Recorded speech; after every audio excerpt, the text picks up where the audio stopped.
पाकिस्तान पर 11 साल तक आईनी हाथों से हुकूमत करने वाले फौजी हुक्मरान जनरल ज़ियाउल हक का त्यारा 17 अगस्त 1988 को दोपहर 3:51 पर बहावलपुर के करीब दरियाए सतलुज किनारे बस्ती लाल कमाल में गिरकर तबाह हो गए।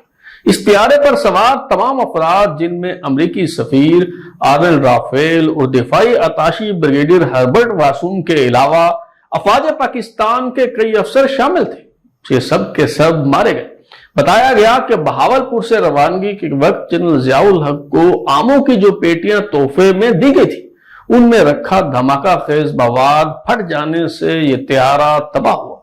ये अफवाहें ज़ेर गर्दिश रही कि जनरल ज़ियाउल हक के त्यारे पाक 1 को किसी मिसाइल से निशाना बनाया गया है। C-130 त्यारे के पायलट या को पायलट में से किसी एक की तरफ से त्यारा जानबूझकर तबाह करने का खदशा जाहिर किया गया। यह मफरूजा भी सामने आया कि शायद नर्व गैस इस्तेमाल करके पायलट और जहाज के अमले को मफलूज कर दिया गया। पाक फजाइया के इंक्वायरी बोर्ड ने air commodore Abbas H Mirza की सरबराही में तहकीकात की।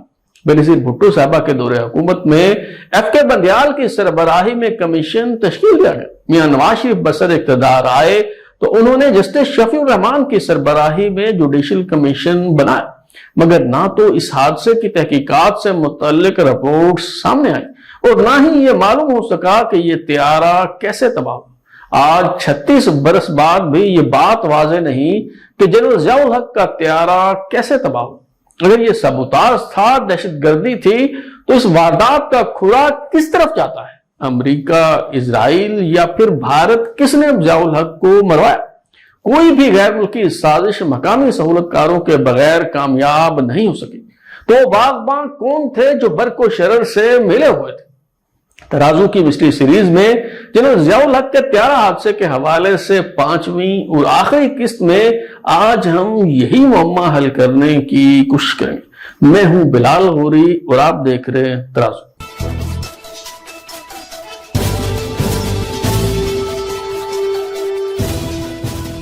बहावलपुर के करीब खैरपुर टामे वाली रेंज में टैंकों की मशक का मुआयना करने के बाद जनरल ज़ियाउल हक हेलीकॉप्टर के जरिए बहावलपुर एयरपोर्ट पहुंचे। जनरल ज़ियाउल हक बहावलपुर से वापस इस्लामाबाद रवाना होने लगे तो उन्होंने अमरीकी सफीर आर्नल्ड राफेल और दिफाई अताशी ब्रिगेडियर हर्बर्ट वासूम को अपने साथ बैठने की दावत दी, जो उन्होंने कुछ हिचकिचाहट के बाद कबूल कर ली। उन्होंने vice chief of army staff general Aslam Beg को भी साथ चलने की दावत दी, मगर जनरल असलम बेग मिर्जा ने माजरत करते हुए कहा कि वो जिस जेट त्यारे से आए हैं उसी में वापस जाएंगे।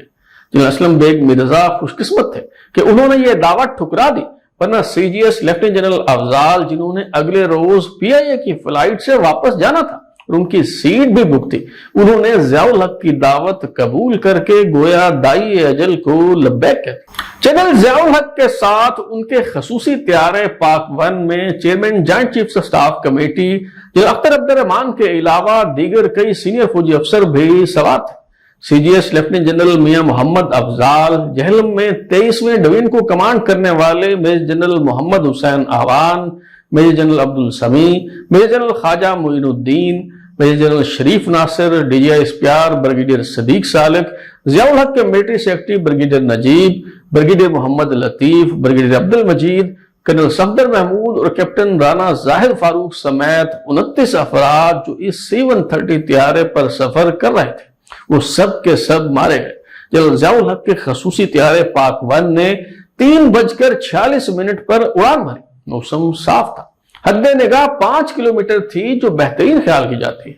त्यारे को पाक फजाइया के pilot wing commander Mashhood Hassan और मुआविन pilot flight lieutenant Sajid Masood उड़ा रहे थे। ये परवार जहाज पर सवार तमाम अफराद का आखिरी सफर साबित हुआ। दरिया सतलुज किनारे बस्ती लाल कमाल के करीब ऐनी शाहिदीन ने देखा कि एक जहाज यूं हिचकोले ले रहा है जैसे किसी नादेदा रोलर कोस्टर पर सवार हो। तीसरा झटका खाने के बाद जहाज नीचे रेत पर आ गिरा और उसमें आग लग गई। टेक ऑफ करने के 6 मिनट बाद यह त्यारा 3:51 पर बहावलपुर एयरपोर्ट से महज 7.5 नॉटिकल माइल्स के फासले पर तबाह हो चुका था।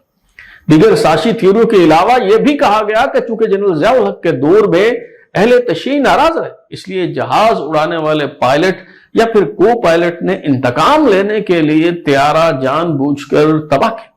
سچ تو یہ ہے کہ پائلٹ ونگ کمانڈر مشہود حسن ہو یا پھر کو پائلٹ فلائٹ لیفٹیننٹ ساجد مسعود، یہ دونوں شیعہ نہیں بلکہ سنی مسلمان تھے۔ اس وقت اخبارات میں کو پائلٹ کا نام سجاد حسین بتایا گیا، حالانکہ ان کا نام فلائٹ لیفٹیننٹ ساجد مسعود ہے۔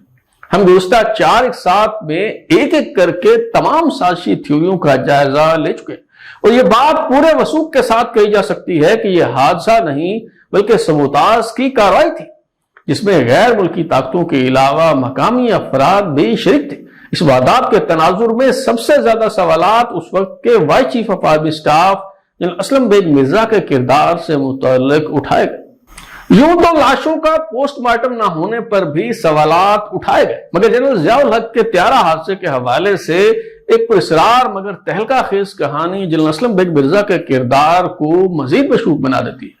اعجاز الحق کہتے ہیں کہ کئی سال بعد انہیں فوجی ذرائع سے ایئر فورس کے ایک پائلٹ آفیسر اکرم آوان سے متعلق معلومات ملی، جنہیں انٹیلیجنس ایجنسیوں نے کچھ ماہ قبل پاکستان کے خلاف را اور موساد کے لیے جاسوسی کے شک میں دھر لیا تھا۔ وہ ایک محفوظ ٹھکانے پر اخبارات تک رسائی کے بغیر حراست میں رکھے گئے۔ اکرم آوان سے 3 انٹیلیجنس افسران نے تفتیش کی، جن میں آپریشن ونڈ ایٹ جیکالز کے حوالے سے مشہور میجر عامر خان بھی شامل تھے۔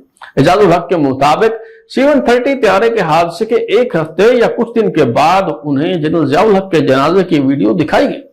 جب پائلٹ آفیسر اکرم آوان کو معلوم ہوا کہ ان کے سوتیلے والد میجر جنرل M.H. آوان بھی ہلاک شدگان میں سے ایک تھے، تو انہوں نے دھاڑے مار مار کر رونا شروع کر دیا اور کہنے لگے کہ مجھے نہیں پتا تھا کہ حرام زادے نرم گیس کو اس کام کے لیے استعمال کریں گے۔ اس کے بعد پوری کہانی کھل کر سامنے آ گئی۔ اعجاز الحق کے مطابق ایک غیر ملکی سفارت خانے کا کوئی شخص ملوث تھا اور یہ اعصاب شکن گیس ہندوستان کے راستے لائی گئی تھی۔ زیر حراست پائلٹ آفیسر اکرم آوان نے اس سازش کا پردہ چاک کرتے ہوئے کیمرے کے سامنے ایک اعترافی بیان بھی ریکارڈ کروا دیا، مگر اس کے اگلے ہی دن 3 انٹیلیجنس افسران میں سے ایک کو اس وقت کے DGI لیفٹیننٹ جنرل حمید گل کو بائی پاس کرتے ہوئے GHQ میں طلب کر لیا گیا۔ اعجاز الحق کے مطابق جنرل اسلم بیگ مرزا نے پائلٹ آفیسر اکرم آوان کا بیان اور ویڈیو ریکارڈنگ ان کے حوالے کرنے کے لیے کہا۔ جنرل اسلم بیگ نے کہا کہ معاملات کو احتیاط سے لے کر چلنا ہوگا اور یہ کہ معلومات مناسب وقت پر سامنے لائی جائے، لیکن پھر نہ صرف یہ اعترافی ویڈیو غائب ہوگی بلکہ پاک فضائیہ کے اس افسر پائلٹ آفیسر اکرم آوان کے بارے میں بھی کچھ معلوم نہ ہو سکا کہ اسے زمین نگل گئی یا پھر آسمان کھا گیا۔ جب میاں نواز شریف پہلی بار وزیر اعظم بنے تو ضیاء الحق طیارہ حادثے کی تحقیقات کے لیے سپریم کورٹ کے جج جسٹس شفیع الرحمان کی سربراہی میں ایک جوڈیشل کمیشن بنایا گیا۔ اس 3 رکنی انکوائری کمیشن میں لاہور ہائی کورٹ کے جج جسٹس شیخ ریاض احمد بھی شامل تھے، جو بعد ازاں سپریم کورٹ کے چیف جسٹس بنے۔ اس کے علاوہ سندھ ہائی کورٹ کے جج جسٹس امام علی جی قاضی کو بھی اس عدالتی کمیشن کا حصہ بنایا گیا۔ اس کمیشن نے جنرل ضیاء الحق کے بیٹے اعجاز الحق، جنرل اختر عبد الرحمان کے صاحبزادے ہمایوں اختر خان اور بریگیڈیئر صدیق سالک کے فرزند سرمد سالک سمیت کئی متعلقہ افراد کو بیان ریکارڈ کرانے کے لیے بلایا، لیکن میاں والی جیل میں قید پاک فضائیہ کے ایک سابق افسر کی طلبی سے بھونچال آ گیا۔ پائلٹ آفیسر اکرم آوان نے عدالتی کمیشن کے روبرو جو بیان دیا، اس نے army chief general Aslam Beg Mirza, DGI lieutenant general Hamid Gul, DGIB brigadier Imtiaz اور ISI کے افسر میجر عامر کو شک کے دائرے میں کھڑا کر دیا۔ آگے بڑھنے سے پہلے ہم یہ جاننے کی کوشش کرتے ہیں کہ پائلٹ آفیسر اکرم آوان کون ہیں اور وہ تب جیل میں کیوں قید تھے۔ اکرم آوان نے 1972 میں پاک فضائیہ میں بطور فائٹر پائلٹ کمیشن حاصل کیا۔ اکرم آوان جنرل ضیاء الحق کے ساتھ ہی طیارہ حادثہ میں شہید ہونے والے افواج پاکستان کے افسر میجر جنرل M.H. آوان کے سوتیلے بیٹے تھے۔ مجیب الرحمان شامی کی ادارت میں شائع ہونے والے ہفت روزہ زندگی کے اکتوبر 1992 کے شمارے میں یہ تفصیل موجود ہے کہ پائلٹ آفیسر اکرم آوان کیوں اور کیسے گرفتار ہوا۔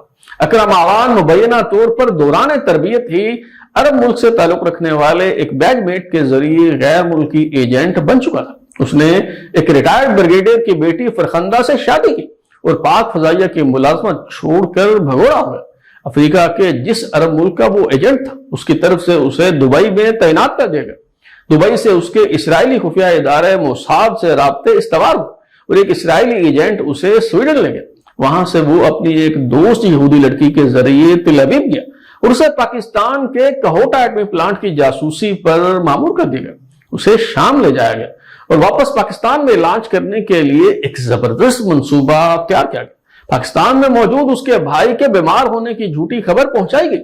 दमिश्क के पाकिस्तानी सफारत खाने के जरिए उसे सफरी दस्तावेजात फराहम की गई और वो कराची पहुंच गया। मशकूक सरगर्मियों पर उसका ताकुब किया गया और सक्खर में गर्लफ्रेंड के घर से गिरफ्तार करके पाक फजाइया से भगोड़ा होने की बुनियाद पर 1 साल कैद की सजा सुना दी गई और अडियाला जेल मुंतकिल कर दिया गया। उन दिनों अफगान जिहाद के बायस ISI बहुत मुतहरक हुआ करती थी। इत्तला मिली कि अडियाला जेल में कैद पाक फजाइया का एक साबिक अफसर शेखिया बिगाता कि उसने तिल अबीब की सैर किया। उसके बहुत अहम शख्सियात से करीबी ताल्लुकात हैं। चुनांचे अकरम आवान जब जेल से रिहा हुआ तो उसकी निगरानी शुरू कर दी गई। रिहा होने के बाद अकरम आवान सबसे पहले अमरीकी सफारत खाने जाकर मिलिट्री अताशी से मिला, जिसने अकरम आवान को उस कंपनी में मुलाजमत दिलवा दी जो कोहोटा एटमी प्लांट को कंप्यूटर फराहम किया करती थी। शायद मंसूबा यह था कि कंप्यूटर्स की फराहमी, देखभाल या टेक्निकल सपोर्ट की आड़ में कोहोटा एटमी प्लांट तक रसाई हासिल की जाए। जनरल ज़ियाउल हक अभी हयात थे और यह उस दौर की बात है जब इसराइली खुफिया इदारे मोसाद ने भारतीय इंटेलिजेंस एजेंसी रा के साथ मिलकर कोहोटा एटमी प्लांट पर जंगी तैयारों से हमला करने का मंसूबा बनाया था। पायलट ऑफिसर अकरम आवान को इस मकसद के तहत इसराइली पायलट के साथ F-15 त्यारा उड़ाने की तरबियत भी दी गई थी। आपने ISI के साबिक ऑफिसर मेजर आमिर का नाम तो सुना होगा, जिन्होंने ऑपरेशन मिडनाइट जैकाल्स के हवाले से शोहरत हासिल की।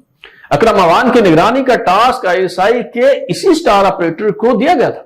मेजर आमिर ने कंप्यूटर फराहम करने वाली उस कंपनी में अपने एक अफसर को ड्राइवर के तौर पर भर्ती करवा दिया, जिसमें अकरम आवान को मुलाजमत दिलवाई गई थी।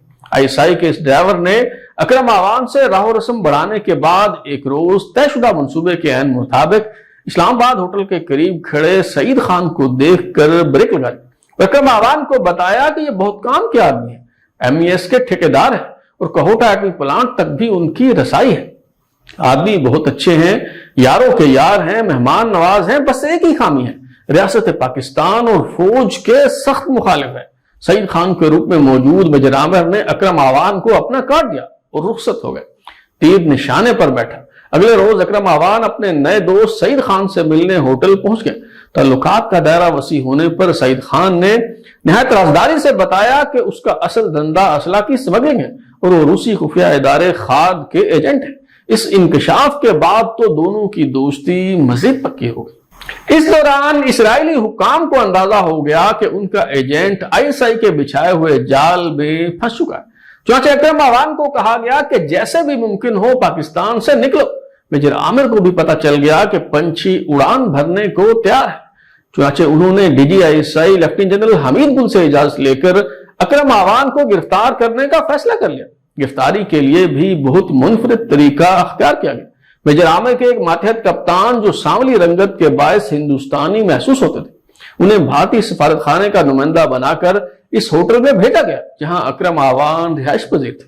बहुत राजदारी से बताया गया कि सफारत खाने के अफसर ओम प्रकाश ने आपको बुलवाया है और किसी को शक ना हो इसलिए रेंट ए कार की गाड़ी भिजवाई है। वो रावल डैम के करीब 7 सिस्टर्स नामी ओपन एयर रेस्टोरेंट पर आपके मुंतजर है। ओम प्रकाश का नाम सुनकर अकरम आवान फौरी तौर पर कपड़े या जूता तब्दील किए बगैर उसके साथ चल पड़े। होटल से चंद गज के फासले पर ISI के दिगर एहलकार मौजूद थे। जैसे ही गाड़ी वहां रुकी, अकरम आवान को दबोचकर उनकी आंखों पर पट्टी बांध गई और नामालूम मकाम पर ले जाकर कैद कर दिया गया। ऑफिशियल सीक्रेट एक्ट की खिलाफ वर्जी और दुश्मन के लिए जासूसी करने के इल्जाम में अकरम आवान का कोर्ट मार्शल हुआ तो 14 साल कैद की सजा सुना दी गई। बज़ाहिर यूं महसूस होता है कि 17 अगस्त 1988 को जनरल ज़ियाउल हक का त्यारा तबाह होना तकरीब कारी का सोचा समझा मंसूबा था और यह गैर मुल्की साजिश मकामी सहूलतकारों की मदद से कामयाब हुई। बहरहाल इस हवाले से इंक्वायरी रिपोर्टों को अब पब्लिक कर देना चाहिए ताकि कौम को हकायक मालूम हो सके। अब तक के लिए इतना ही। बिलाल को इजाजत दीजिए। अगर आप अपनी राय देना चाहते हैं या फिर कोई तजवीज तो हमारा व्हाट्सएप नंबर 0332841057 दस्तयाब है। अपना फीडबैक दें, लाइक करें, सब्सक्राइब करने के बाद बेल आइकन यानी घंटी दबाएं और देखते रहें हमारा चैनल तराजू।